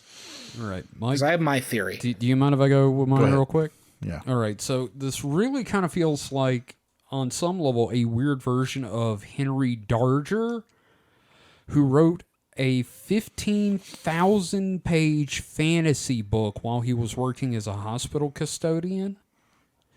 But it wasn't published until somebody discovered it in his apartment after he died. Now imagine that, but with Tolkien's flair for languages.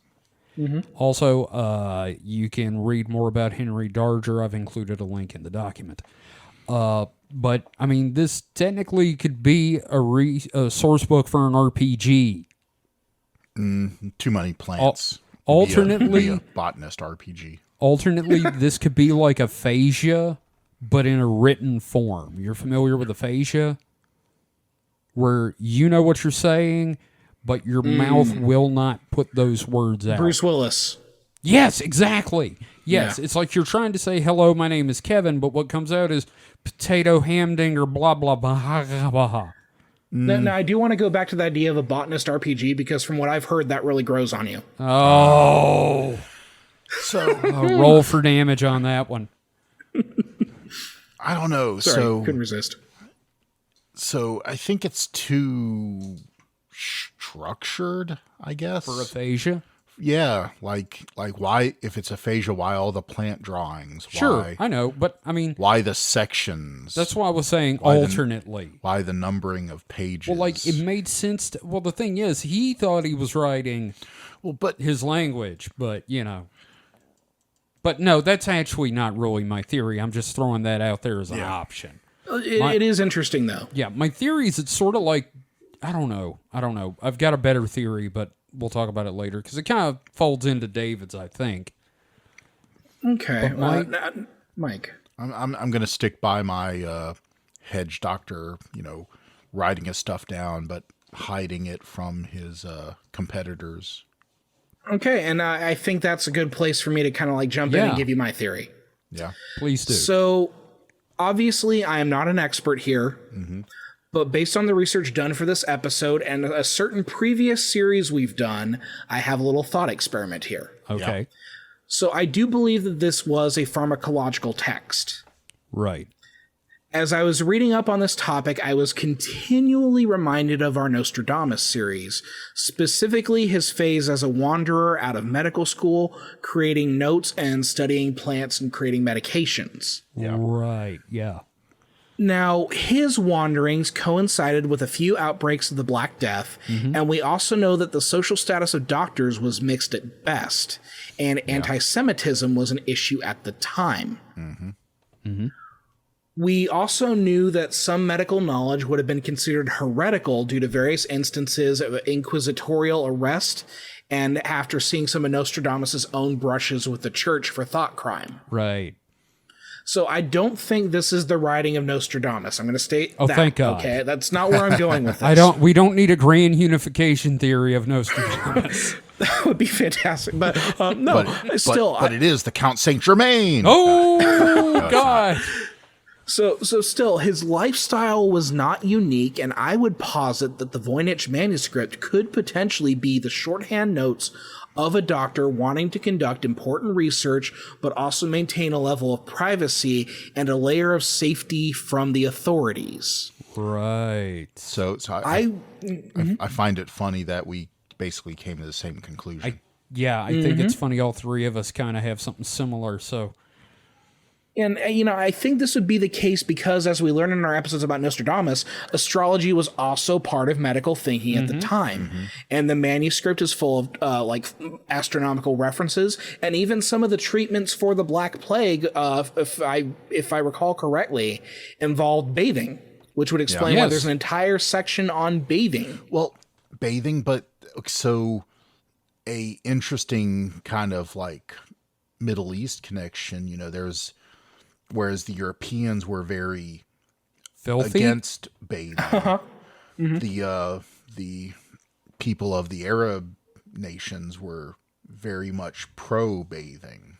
Which, could be an interesting connection with, there was the Turkey connection, which I don't quite see, but along with the Hebrew connection, maybe, some, Sure, something okay. there.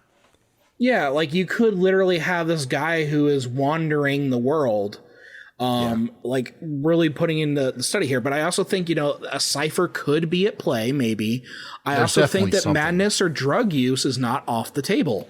To study these things like plants, a physician at the time would have had to have served as an apothecary, and maybe he poisoned himself or potentially tripped out on what he was working on. Oh, yeah. No doubt. So I think this is a really good track. I like this theory. I want to throw this in there, though. What if we're looking at a lost language of the alchemists? Something with a translation handed down orally for generations that was eventually lost and now we'll never know or be able to translate it. Well, then that could tie into phonetic exactly. transcription. Mm-hmm. Right. Mm-hmm. And that's why we haven't translated it, because it's a language we don't know, because it's passed down like just from, like the Secret Order of Alchemists or something along those lines. Mm-hmm. Mm-hmm. So, I mean, that's it for the Voynich Manuscript so far. You know what? I think we just solved it. Yeah. Well, I mean, we haven't translated it, but we solved it. Everything. Yeah, we figured it out, the origins completely. We know exactly honestly, where it came from. Pay us. Like, honestly, like, it looks like all these clues that we've kind of pulled together here from all these different sources. I doubt that this is a new theory, that it was obviously, like, it being a pharmacological text is not a new theory. No, Yeah, but that's pretty on the nose. But our exploration of it, I feel, is pretty novel in that regard. We've got such a broad range of knowledge about various things that I think maybe they're not as open to other ideas as they should be. I would think a bunch of codebreaker nerds probably would have been hyper focused on just one aspect of it. Yeah. Maybe the pattern recognition. The pattern recognition, exactly. They've been doing it for, several years now, so they think they know what they're doing, so they're applying the same statistical models to it and just coming up with nothing because, human language is pretty shitty. Yeah, I mean, look at English. Funny. But also for me, it was the Nostradamus thing, because it's weird how it kind of came back to Nostradamus for me, but like, so many parallels here. Well, for what it's worth, once you mentioned it, I saw it. I was like, and honestly, it makes the most sense out of any theory we've heard. Yeah. So I don't know, man. I don't know. That's where we stand on the Voynich Manuscript so far. That's our. I have one closing thought on it, though. What's that? Mm-hmm. Well, in times of dire need, it could serve as this dude's spank bank. Oh, with those it gets drawings, really lonely on the road. You just don't know. I'm sitting here. I drew my own titties. It's so bad. But I'm going to spank it anyway. I'm glad we ended on something vulgar. Okay. Yeah. So, only way to end it. We got some questions, and then we're going to go with some wrap-up stuff I wanted to talk about. So let's go with questions, boys. All right. First, Sam asked us, what are y'all's opinions on books of power? I frankly don't know any better way to put it than that, and I'm just going to assume you know what I mean. Kevin? Also, what's every host's favorite book? Okay, Kevin, can you enlighten me? I have no idea what the books of power are unless Sam means grimoire. I would think like the Book of the Law by Aleister Crowley might be you'd consider it a book of power, or the Book of Enoch, or the Lower Keys of Solomon. Yes. I really don't know. My opinion on the books of power, if that's what you're talking about, is it's all made up and the points don't matter.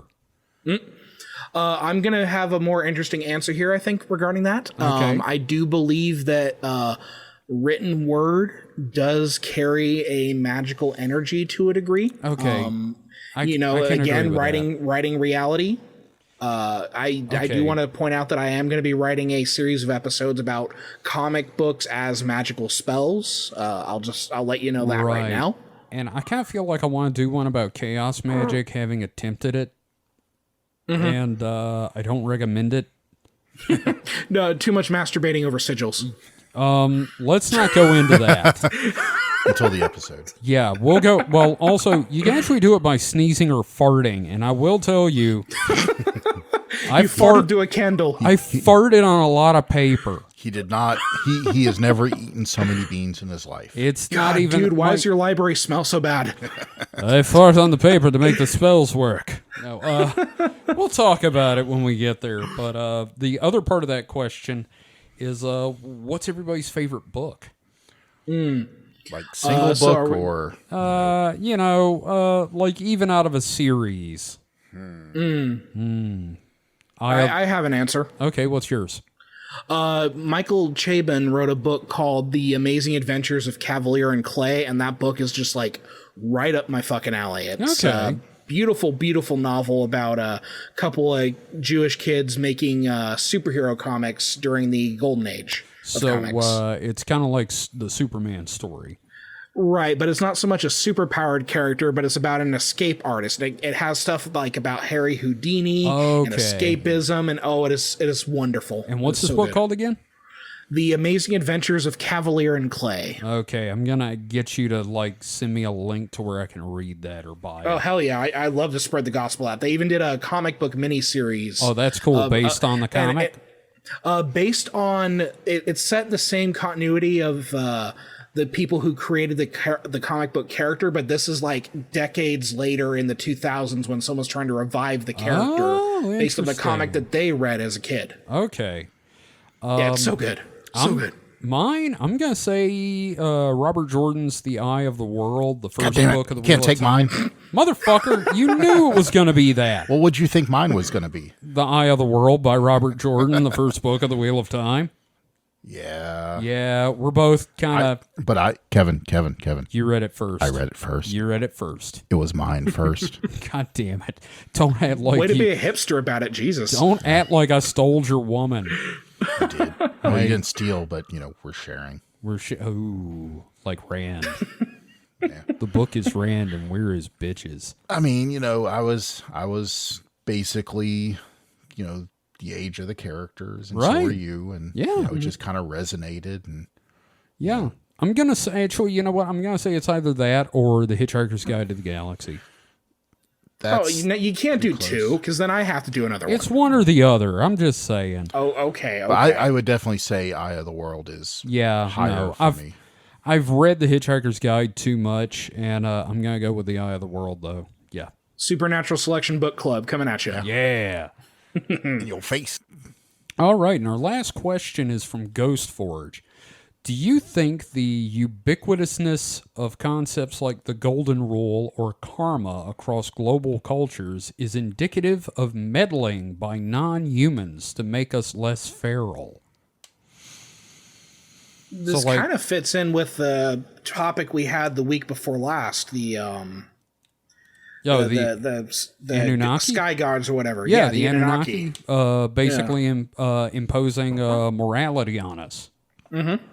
I kind of feel like it's like an ingrained thing on some level that you're just supposed to be good to people. On some level, like of your tribe, at any rate. Yeah, we're a tribal. We're a tribal animal. Yeah, I mean, I think in small enough groups, the golden rule applies. Yeah, I mean, it's not. It's just mutually beneficial. Like, right. Yes. Obviously, it benefits you when they do it to you. Yeah, and it benefits you because in the long run, they're going to be favorable towards you. Right. Altruism is something that like an intelligent species ends up developing. I'm watching a documentary about like the origins of the human species, and they have like CGI ape people, and it's like, one of them bringing home food and handing it to like a weaker, sicker one and that sort of thing. It's just because you want someone to take care of you when you need it, you end up doing that. And that altruism is something that just is natural. Yeah. And part of it is showing others how you want to be treated as an individual and hoping that it catches on some level. But also I think altruism is kind of a lie, because even if you're doing it for, quote, altruistic reasons, it makes you feel better. So there is that dopamine hit, yeah. There is still gain from doing good. Thank you, friends. But doing something good and it making you feel Mike's good. Like, thank you for ruining altruism. No, I'm saying thank you because they address that topic in the hit comedy sitcom Friends. Oh. Okay, sorry, my bad. Yeah. No, but even then, like, even if you gain something, like, I feel like altruism is altruism because the main motivation is to do something nice for someone else. Yeah. Like, is the benefit to you floating in the back of your mind? Most Sure. likely. We all think of like, we're all selfish to a degree. Yes. Like we all think about how is this going to affect me, but it's the weighing of the two things, how it's going to affect you and how it's going to affect other people. And if you choose the other people as the main motivator, I think that's where the altruism lies. I agree. In the spirit of the question, though, I certainly hope so. That like, you know, like aliens gave us morals or something. That'd be cool. Like the I Greater hope just like, something gave us morals. you know, on the one hand, they're coring out cow assholes, but on the other hand, like, don't be dicks to each other. Actually, Be excellent to each other and give me that cow butt. I hope the other way. I hope it's just something like ingrained in us, in Yeah. our genetics. Well, still, do way you it's think that just- was programmed in by the Oh, no. the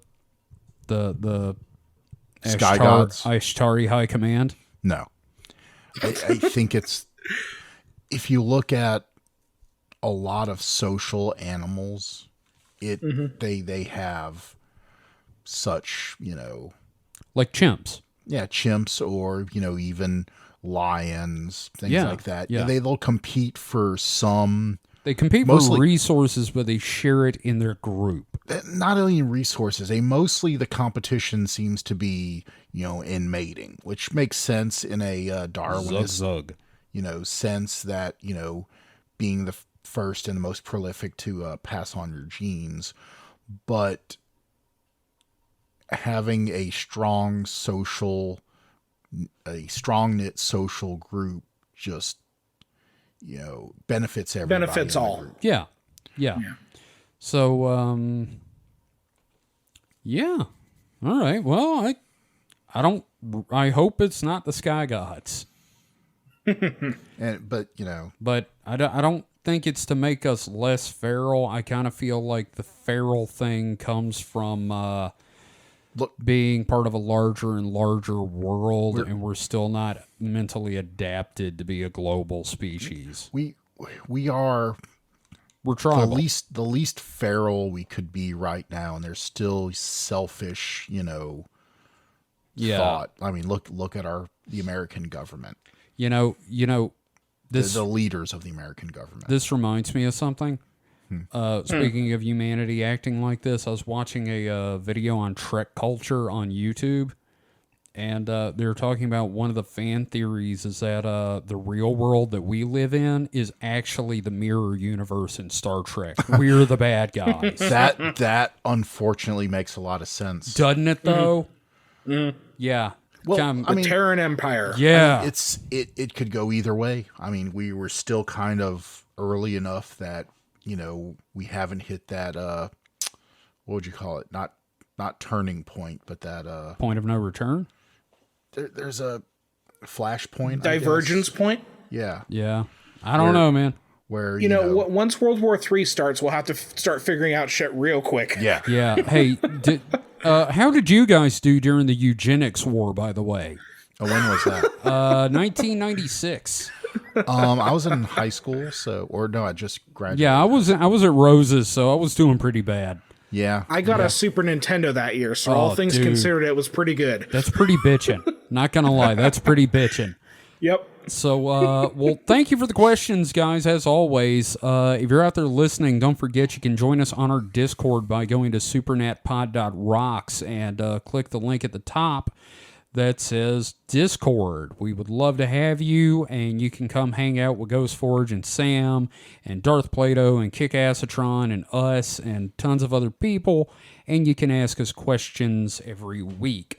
Now, before we go on, we would like to invite you to rate and review our podcast on whatever your podcatcher of choice is, if possible. I know mostly it's Apple Podcasts. yeah. I was gonna say, I think Apple's the only one where you can. Yeah, really so rate. if you're listening to us on Apple Podcasts, please leave a review and a rating. 5 stars, please. Well, I would say be honest. Be honest, yes. You know, if you think there's stuff we could improve on, Yeah. please do. And if you write a review, we will read your review at the top of the episode after it goes up. I'll check weekly, and we will read your review on the show. And we've got a couple for next week. You know, conversely, if you have a favorite episode, tweet out your favorite episode with a comment about why you like it. Yeah, absolutely. We would love to hear your thoughts on the show so far. So yeah, this has been episode 51. 51. Thank you. Kind of blanked Is this out the start of season 2? This is technically the beginning of season 2. I mean, we're not going to change. We're starting strong.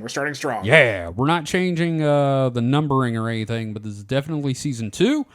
And I'm glad we got the new logo ready in time for season 2. And we're going to have a lot of fun. Now, there may be an episode next week. There may not. It depends. We're going to be going to Dragon Con next week. Me and Mike will. So... Mike and I. That's the proper... Yeah, I'm in California. I can't go. I know, but please don't grammar Nazi me. Well, you know, you're just making yourself more important than me. Well, I'm the one talking, so... Well, Mike and I, fine. So, anyway, we'll be at Dragon Con. I'll have stickers and stuff like that, so... We'll hide them and, you know... Yeah, like all the extract stuff. We're going to be at some of the extract stuff. There's usually tables, Kevin, set up with like... Yeah, I saw that. Things. We'll leave some stickers and business cards. And if you found us that way, welcome. And yes. hope you enjoy the stay, or, if not, fuck off. Go to hell. No. Go write a 2-star review on Apple. What's it? Go write a 2-star review on Apple. Yeah. So yeah, that's about it for this week. Again, find all the fun stuff you can do involving us at supernatpod.rocks. You can find us on social media at supernatpod on Twitter. We do have a Facebook page if you look up Supernatural Selection Podcast. I'm starting to make some more posts there again. I just hate Facebook so damn bad. You can find David on Twitter at HPComic, HPKOMIC. He has so many projects, including comics, and he's writing for Haunted MTL. So check that out as well. Mike is here every week with us. He is our science officer. That's a bit strong, but I'll take it. I'm going to get you some foam Spock ears. You can't find me anywhere because I'm a ghost. I'm a specter. I leave no footprints on the web. He's a ninja. Because I'm on the dark web. You're not on the dark web. I'm not on the dark web. He's not on the dark web at all. Anyway, thank you for listening. I don't need drugs. That's right. You don't need drugs or any other illicit pornography. You got the Voynich Manuscript. Yeah, you can just go through there and masturbate to what looks like a junior high schooler. Maybe I'll find the answers to deciphering it in post-nut clarity. That wouldn't surprise me in the least. Maybe that's what it takes. I think it was written in post-nut clarity, and you have to decipher maybe it in you have to post-nut channel clarity. Orgon energy in order to unlock its secrets. Ooh, Hey. Mike, you want to borrow my Orgon crystal? No. The one that lady gave me at work? Because I don't know where it's been. It's been in a drawer here for months. I don't know what she did with it. Oh, God, I touched it. She probably pre-charged it for you. Shut the fuck up. Thank you for listening. That's it for this week. We'll see you next time with some more fun. So until then, stay safe and stay frosty. Goodbye. Later. It all comes back to Nostradamus. And post-nut clear. On masturbation. Or masturbating to